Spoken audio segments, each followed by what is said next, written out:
folks, we got a bunch of news to bring you today, including, man, the return of Ecco the Dolphin. That is insane. We have some other stuff going on as well with leaks coming out of Ubisoft, of all places. No surprise there. Also, Ubisoft is back to laying people off. It's, never a good day when you hear about layoffs. They seem to be happening almost every single day in this industry.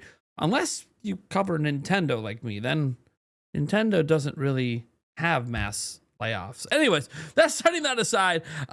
I just want to dive into a lot of stuff that we have to talk about today. And before I do, I just want to remind you that, hey, we are giving away 3 copies of Final Fantasy VII Remake Intergrade. You can enter through the link in the pinned comment or the description. We're also on our road to 200,000 subscribers here in 2026. And it all starts by getting to 161. We're less than 100 subscribers away from getting to 161,000 subscribers. And as I remind you guys, we do like to celebrate every 1,000 because I like to stay a little bit humble here and never forget what it meant to get that first 1,000 subscribers on YouTube so many years ago. I know it's a big deal. It's hard to achieve. Lots of tiny content creators still trying to get there. We're very fortunate to have done it 160 times, and hopefully we're doing it another 160 times here in the upcoming year or two. All right, let's go ahead and dive into our first story today, and it's about Ecco the Dolphin. So this is from Gematsu, and it says multiple Ecco the Dolphin games officially in development. So this is not a rumor. This is an actual report here, and it says several new Ecco the Dolphin products and games are officially in development, says A&R Atelier announced. A&R Atelier is a studio founded in Half Moon Bay, California by veteran game developers, including the original creators of Ecco the Dolphin. Now, Ecco the Dolphin series creator Ed Anutsiata, I can't pronounce these names at times, the chief creative officer of A&R Atelier, previously announced plans to release remastered versions of the Genesis games Ecco the Dolphin and Ecco the Tides of Time, as well as develop a third Ecco the Dolphin game. It has been years in the making, and we're honored to bring Ecco back, said that person in a press release. Ecco has always been more than a game about a dolphin. He's a bridge between worlds. While further details are currently under wraps, information regarding upcoming projects and partnerships will be announced at the Ecco the Dolphin official website and official Discord server that they've also launched, where fans can connect with developers and join the community hub for exclusive updates, behind the scenes content, and early looks. So there you go, guys. Ecco the Dolphin's coming back, not just like remasters of the original games, but a brand new one as well. Glad to see something from my childhood coming back in a big way. Now, we have another game seemingly coming, and this one I find to be really interesting because it's a Disney game, and it's called the Disney Afternoon Collection. We know it's coming because it's been rated by the ESRB. So it says in this rating, the Disney Afternoon Collection is rated E for everyone by the ESRB with mild fantasy violence and use of tobacco. There is a collection of action platformer games from classic Disney franchises. Several games depict instances of mild fantastical violence, players stunning enemies, characters shooting enemies, players throwing objects like boxes or rocks at enemies, a plane shooting down enemy planes. Some games contain larger bosses and boss rush modes. One boss is depicted holding a cigar, and the platforms say Switch and Switch 2. I did try to look this up. It's being made by Atari. I'm not seeing this like officially announced or like what games are in this collection. Obviously, you could take a guess that, you know, if it's being made by Atari, it's a Disney Afternoon Collection. Whatever IPs Atari controls from the Disney space when it comes to some of the older games, probably arcade-style games. Who knows? Maybe DuckTales is in there. Beats the hell out of me. Sounds like that is something that, you know, is coming, at least according to the ESRB. You can speculate away on what games are in there. Maybe you guys can even find them listed somewhere. I couldn't earlier today. But I obviously didn't take a second look this afternoon because I needed to get to this, and we have the podcast later, and my slate's just really, really filling up. Hell, we have a new sponsor, but you know, that sponsor, that's like a week or two away before that happens. So, but still, you have to do the negotiations and all that. All right. Next up here, how about the fact that a new Animal Crossing update that was talked about last month, or a couple months ago, I guess at this point, is dropping tomorrow, and you can actually play it right now. There's a way to get your game updated early. We're not going to go over exactly how to do that unless it's in this article, but I do want to note that it is available to play already. It says, boom, the Animal Crossing New Horizons 3.0 update is now available. It says, well, that's a nice surprise. One is likely to move to align all regions with New Zealand, where it's now gone at 1 a.m. on the 15th. Animal Crossing New Horizons 3.0 update is available for download.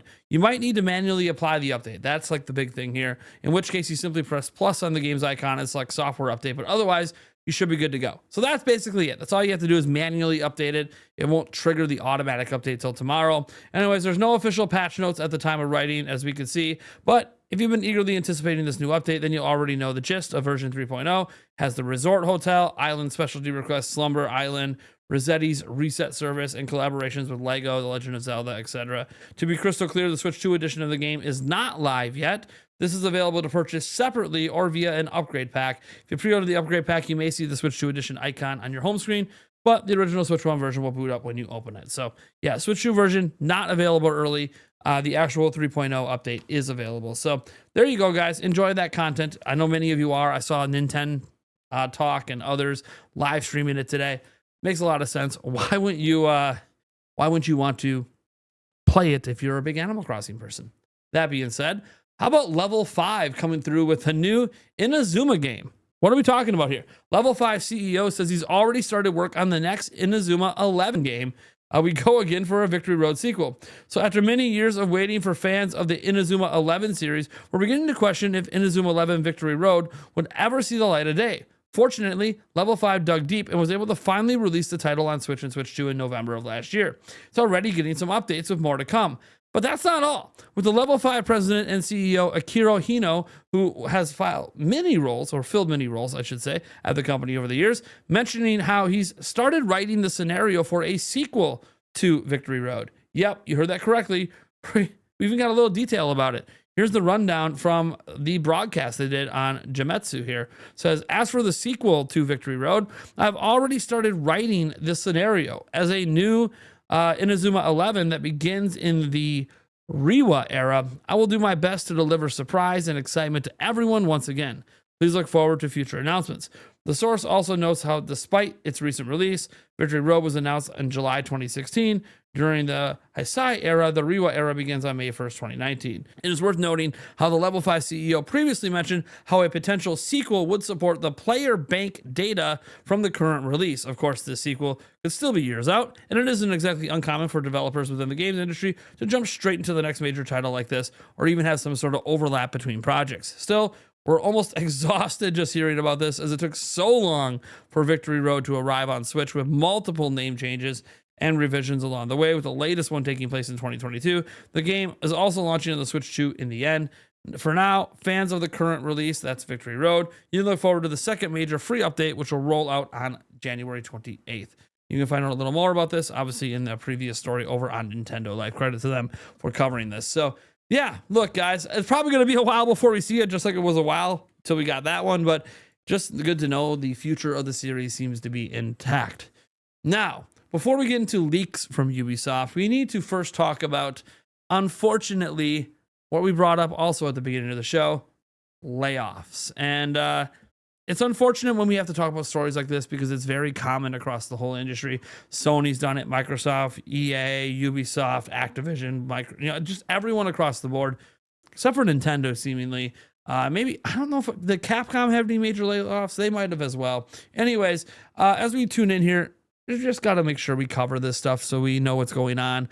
Not every story is going to be a positive, right? So Ubisoft lays off 2 Swedish studios and expected to impact 55 jobs. So you go down here and it says, Ubisoft, earlier today, we informed all employees in our Swedish studios, Massive Entertainment and Ubisoft Stockholm, about a proposed organizational restructure that may affect approximately 55 roles across Malmo and Stockholm. This restructure follows the completion of the voluntary leave program launched during fall of 2025, a finalized long-term roadmap, and a completed staffing and appointment process, which together have provided clearer visibility into the structure and capacity required to support the 2 studios' work and sustainability over time. These proposed changes are forward-looking and structural. They are not related to individual performance, recent deliveries, or the quality of the work produced by the teams. The long-term direction for the studios remains unchanged, and we will continue to serve as the global home and lead for the Division franchise, move forward with an unannounced innovative tech project with a refined team setup, and play a central role in the development of the Snowdrop and Ubisoft Connect. The proposed restructuring will begin with a focus on individual agreements, and impacted employees are being informed directly and supported with care and respect in line with local regulations. So, yeah, obviously the company that makes the Division, they're saying that's still going to be a thing continuing. Look, it's always unfortunate when people lose their jobs. a lot of this is corporate speak for, hey, our company ain't doing too well. We need to cut, what we view as fat on our teams and slim things down and try to streamline our development pipeline. Ubisoft has been in trouble for some time, so it's not really surprising to anyone to see them continue to do layoffs. What is a smidge surprising, although maybe not if you think deeper about it, is one of the companies that is often have the most negative viewpoint in the industry, and I know some of you will say it's Nintendo.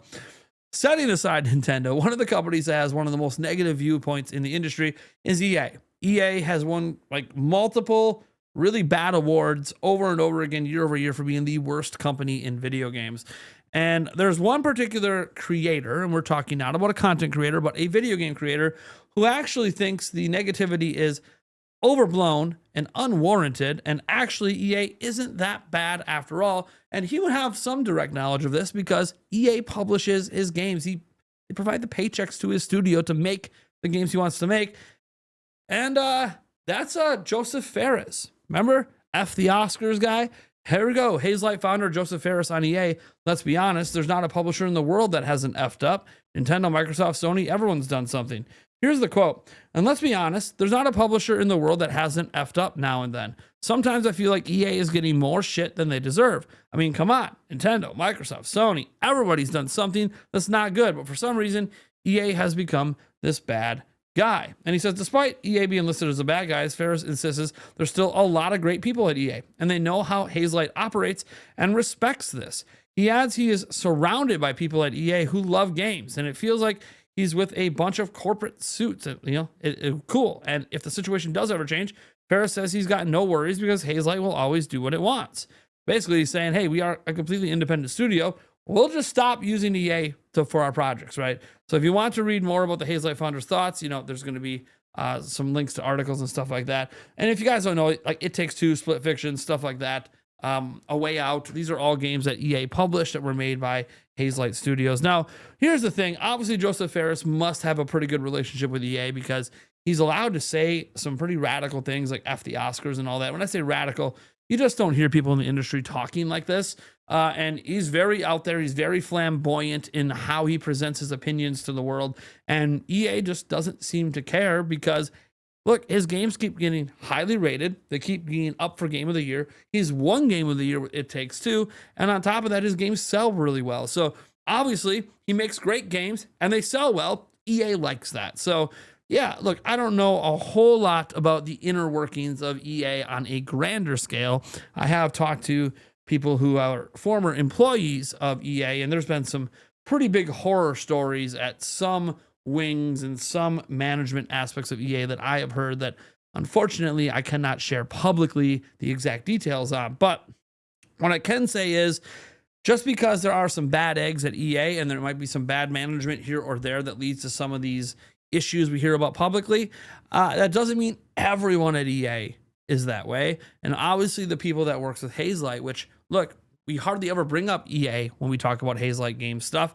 Everyone that he works with seems to understand their studio and kind of let them do their thing. Like, why mess with a good thing, right? So, again, this just goes to show that, these mega corporations like EA, they have many facets and many different people that work there, and some understand things better than others. And the some that understand things, unfortunately, probably can't manage everything, or they would be spread too thin. So, look, guys, it's like anything. It's a complex situation at these companies. There's some good eggs, there's some bad eggs, and there's some mistakes that get made and money put in wrong places. And obviously, EA is well known for their microtransactions and everything. So I get it. I get why people, developers and fans alike aren't always the biggest fan of them. But look, Joseph Ferris can only speak to his personal experience, which has been really, really good and positive for his studio. And as he said, if it ever takes a turn, EA doesn't own his studio. They'll just leave them and go do whatever they want, and someone else will probably help them fund their games.